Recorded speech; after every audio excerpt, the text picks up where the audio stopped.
Part 1. You will hear a conversation in a gym between a customer and a receptionist. First, you will have 20 seconds to look at questions 1 to 3.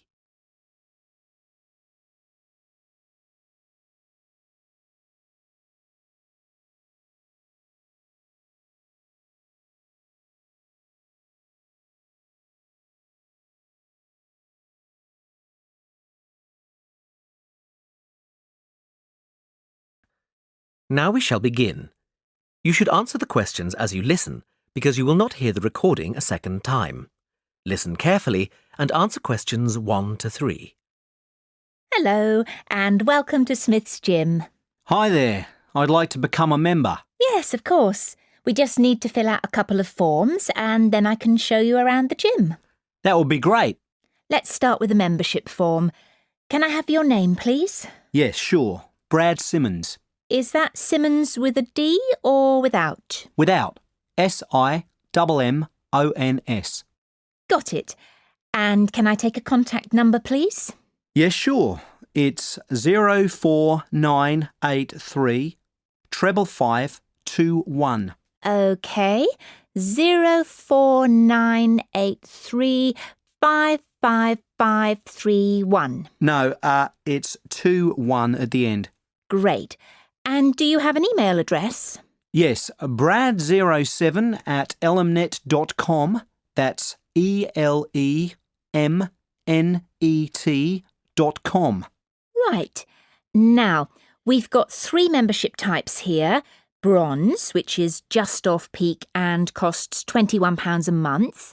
Silver, which means you can use the gym at all times. This is £36.50. Or for just £5 more, you can get a gold membership, which gives you free access to the squash and tennis courts and all classes. For now, I think I'll just take the silver. That's fine, sir. That'll be £36.50 a month. Great. When can I start? Well, you'll need to have an induction first. We have spaces at 2:30, 4:45 and 8:15 tomorrow. Would any of these be suitable? I can't do tomorrow. Do you have anything for Saturday? Is that the 12th of November? No, it's the 11th. Yes, that's fine. Would 2:30 be okay? That's fine. I'll book you in with our trainer, Rob Ellis. Now, would you like me to show you around? That would be great. Before you hear the rest of the conversation, you have 20 seconds to look at questions 4 to 10.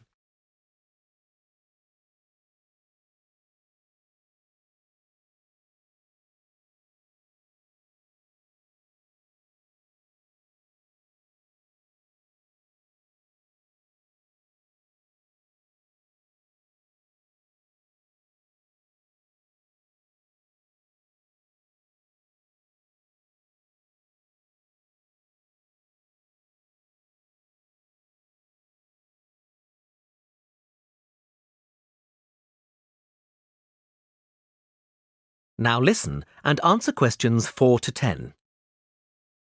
OK, follow me. Let's go up the stairs to the main equipment room. As you can see, we have all the treadmills, bikes and rowing machines in here, and the weights are in the corner. Great. And is that the pool over there? Can I use that with my membership? Yes, at any time. Just go through the glass doors on the left. As you can see, the pool is dominated by the diving board at the far end. It's impressively tall. And on the right-hand side of the pool, you can see we have 2 lanes. The first one is a slow lane for those who are trying to improve their fitness. It gets really busy. The lane on the far right is what we call the club lane, because we reserve this for people who have membership. It is slightly less busy and the members can get a really good workout in it. That sounds great. Yes, it is good. And then near us, you can see a smaller area sectioned off nearly halfway across the pool. This area is where we put the school groups which come in the late afternoons during the week, usually from about 4. We keep them confined to that space so that the other end can be used for free swimming. And what is the little round pool for? We call that the toddler's pool. It's not very deep and the mothers often bring their children in to teach them to swim in it. Great. Well, I'm glad I can use the pool. It will be good to vary my exercise. Definitely. When do you think you'll be coming? Most likely in the evenings. I'd like to come on Saturdays, but I often work then, so I think I'll have to miss that day and then come on Sundays. Oh, so you'll be a regular visitor? That's great news. Can I ask why you chose Smith's Gym? Well, actually, the television advert prompted me to join. It makes exercising look so much fun. I always thought going to the gym would be monotonous. No, not at all. It can be a lot of fun. My aim is to reach my optimum fitness. At the moment, I think I'm a bit unhealthy, so I'd like to change that. Well, give it some time and I'm sure you will. Now, shall we go back and complete the payment details?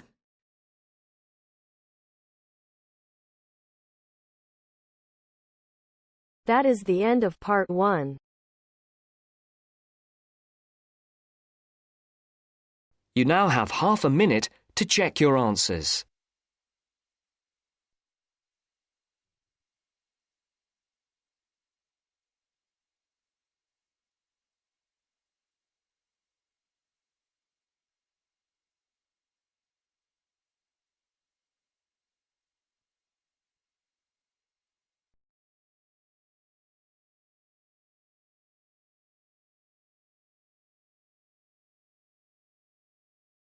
Now turns to part 2.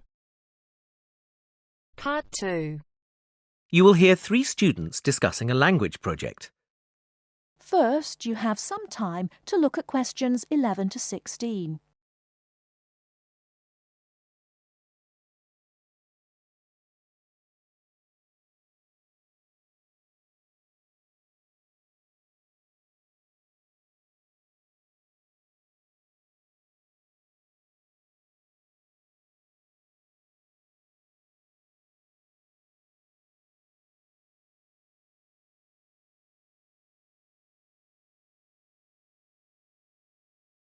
Now, listen carefully and answer questions 11 to 16.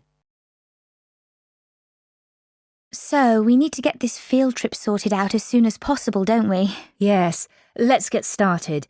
James, have you worked out which 2 countries we should travel to? Well, I thought we could go to the USA and Mexico because that's where the populations of most native languages are concentrated. But then I found out that the 3 languages we're most interested in are more widely spoken in Canada than Mexico, so I think we should go there instead. OK. Anna, weren't you going to think about our research focus? Yes, and I think I've found 2 areas that would work well. Firstly, use of the 3 languages, Nardini, Salishan and Algic among the younger generation, people up to the age of 25.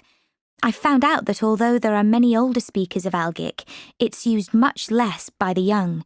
In fact, young people under the age of 25 use both Nardini and Salishan more than Algic. That's interesting. That means that native language use isn't really being affected by the older generations anymore. So what's the other focus area then, Anna? Well, it would be good to try to find out what affects changes in native language speaker populations. You mean things like family life and the influence of popular culture or tourism? Yes, areas like that, but not tourism or culture because they're too general. I think we should look at whether family has an impact in terms of passing on native language use, and possibly the effects of government language policy too. Government figures can be deceptive, but they're still worth looking at. Maybe we should also focus on something like job creation and work statistics and the number of people who leave the USA to live in another country instead. Yes. I think emigration would be as useful as language policy. OK then, let's focus on those 3 as well as what happens in families.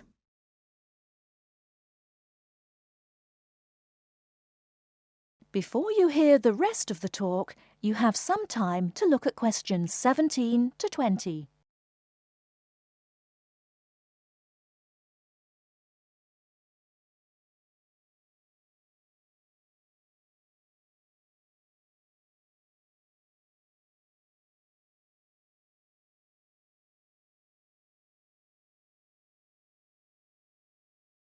Now listen and answer questions 17 to 20.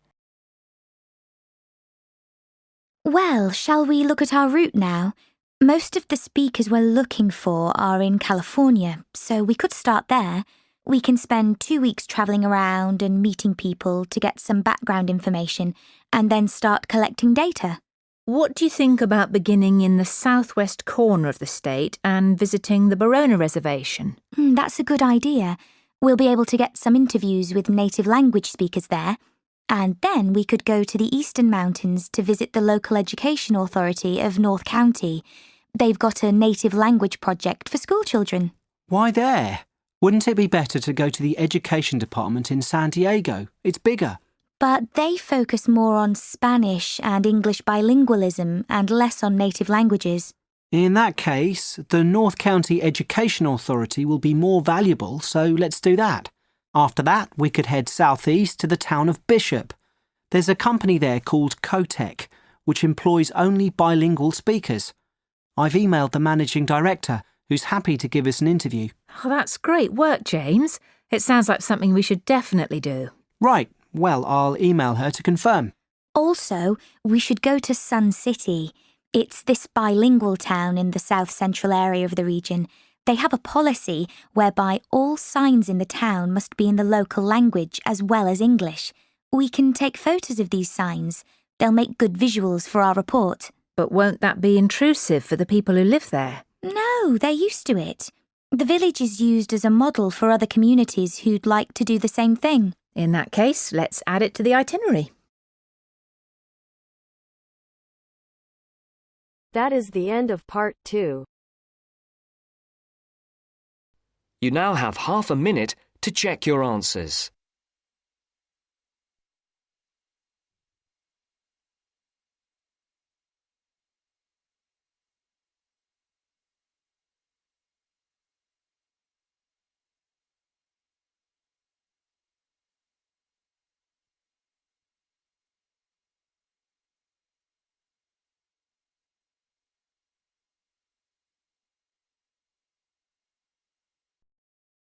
Now turns to part 3.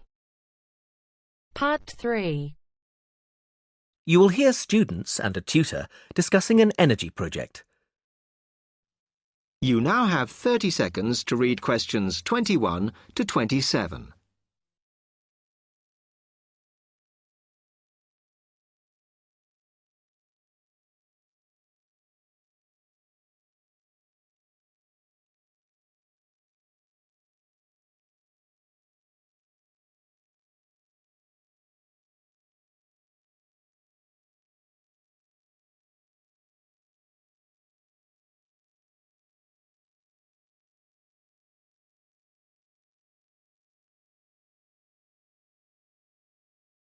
Good morning, Phil, Jackie.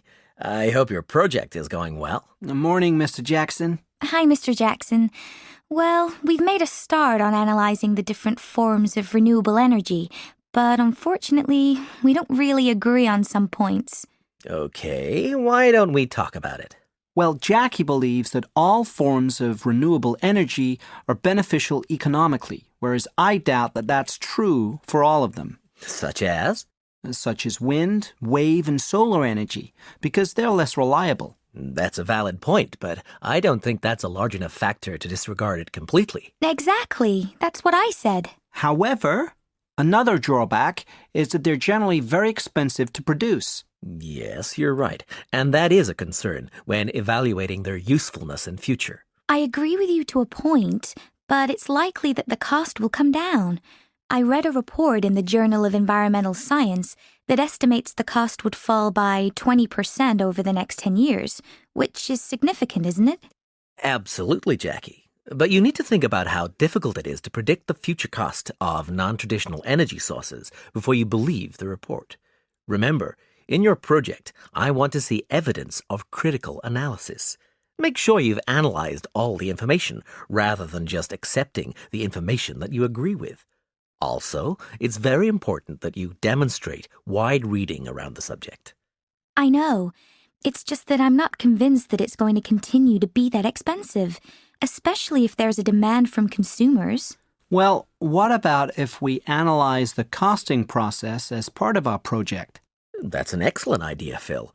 Okay, so let's imagine that we want to forecast the cost of producing solar energy.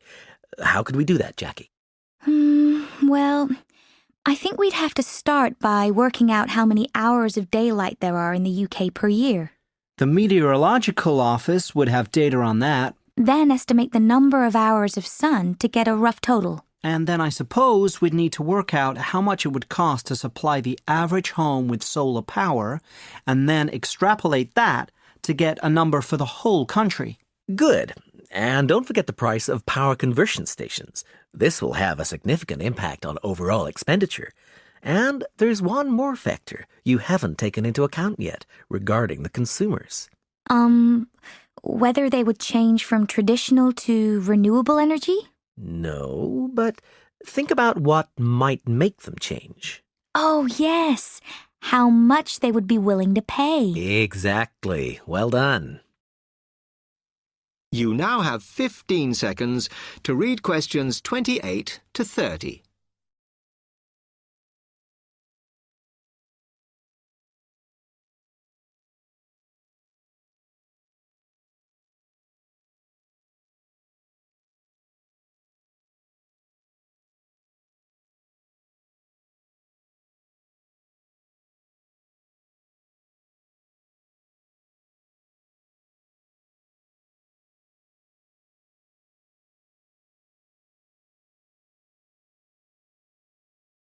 So, our project is going to cover three main areas. Firstly, comparing the main forms of alternative energy, solar, wind, wave, and biofuels in terms of production costs. Secondly, we'll take solar energy as an example and do a cost prediction. And lastly, we'll analyze whether they're likely to replace traditional fossil fuels in the future. That sounds like a comprehensive project with a good focus. Now, what data are you going to use and what approach will you use for the analysis? Now that's something we do agree on. We want to use the reports you gave us in our last lecture and some statistics from the Government, Environment and Energy Department. In terms of analysis, we're going to use a cross-referencing method where we compare each of the government reports with the Robertson report and highlight any differences. Then we'll analyze these to see why the differences exist and where more research needs to be done.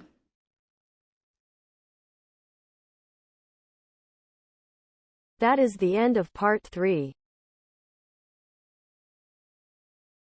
You now have half a minute to check your answers.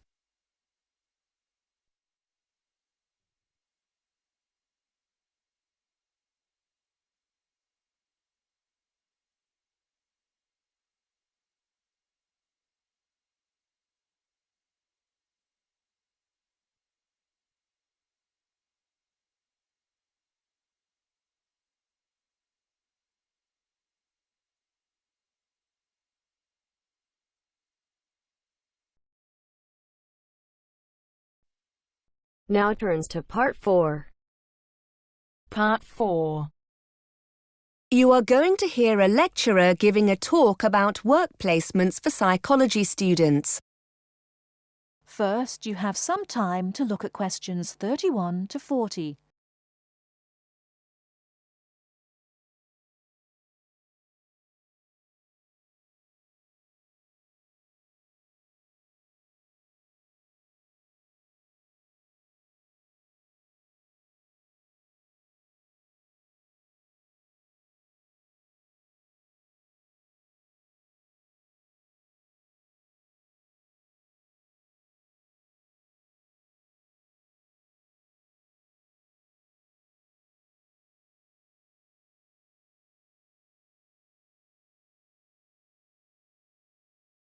Now listen carefully and answer questions 31 to 40. Good morning. I'm here today to talk about the placement that's offered to all psychology students. As you all know, this takes place in the third year of the Psychology BSc. I'm here to explain a little about the placement and how the process works. A lot of preparation's involved in getting these placements right, so you need to be thinking about this now. Students taking up a placement year benefit immensely from the experience.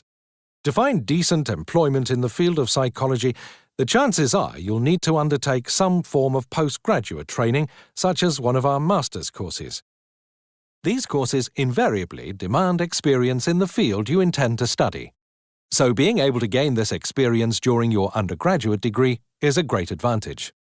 There's a lot to be gained from joining the scheme. Of course, it will help you identify the areas of psychology you may or may not be interested in.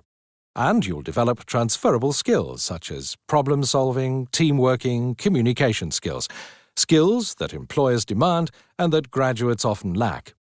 Also remember that the placement will offer you networking opportunities to become acquainted with key players in your field.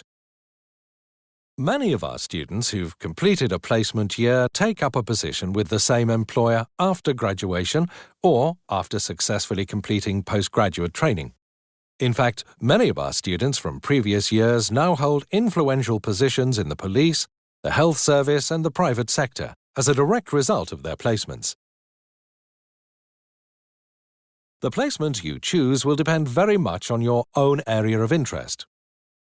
Those of you who have a particular interest in research can opt for a placement in a hospital unit, here or abroad, working in areas of forensic and clinical psychology. A post here can be very rewarding and allows you to contribute to qualitative and quantitative research data and learn practical research skills you can use in your coursework. For those who prefer hands-on experience of working with patients, there are a wide range of options available. We have links with several charitable and public sector organizations that support stroke patients and people recovering from serious physical trauma, for example due to motoring or industrial accidents. You'll have the opportunity to help them deal with long-term clinical treatment and pain management. There are several opportunities to work with addiction and rehabilitation units. The kind of experience you'll gain here can be very wide-ranging. For example, offering you the chance to observe group therapy and one-to-one counseling sessions for anxiety and anger management classes. Students are encouraged to give their reaction to sessions during regular team meetings, which can often be of benefit to both the student and the organization. For those of you interested in the application of psychology in education, we have a number of students who take placements working with children with special educational needs. Students in the past have worked as teaching assistants and contributed to teacher training workshops. There's a lot more information about this on the website, including case studies written by some of our previous students. These will give you a much wider and richer picture of our placements. As I said earlier, you should already be giving this some serious thought. Our placement officer, Greg Smith, will be able to advise you about the organizations we have contacts with and we've worked with in the past. Once you've discussed the opportunities available, we ask you to contact the organization concerned to investigate potential positions and to arrange an interview. Your personal tutor will be able to help you with updating your CV and interview skills. During the enrollment process, you'll have been notified of the need to obtain a CRB check. In cases where you're working with vulnerable people, it's a legal requirement that you've had a Criminal Records Bureau check carried out. Without this, we won't be able to approve the placement. If you haven't yet arranged this, you must notify the placement officer of this during your first meeting. He'll give you the necessary paperwork to make your application. Once you have the certificate, please supply a photocopy to the placement officer.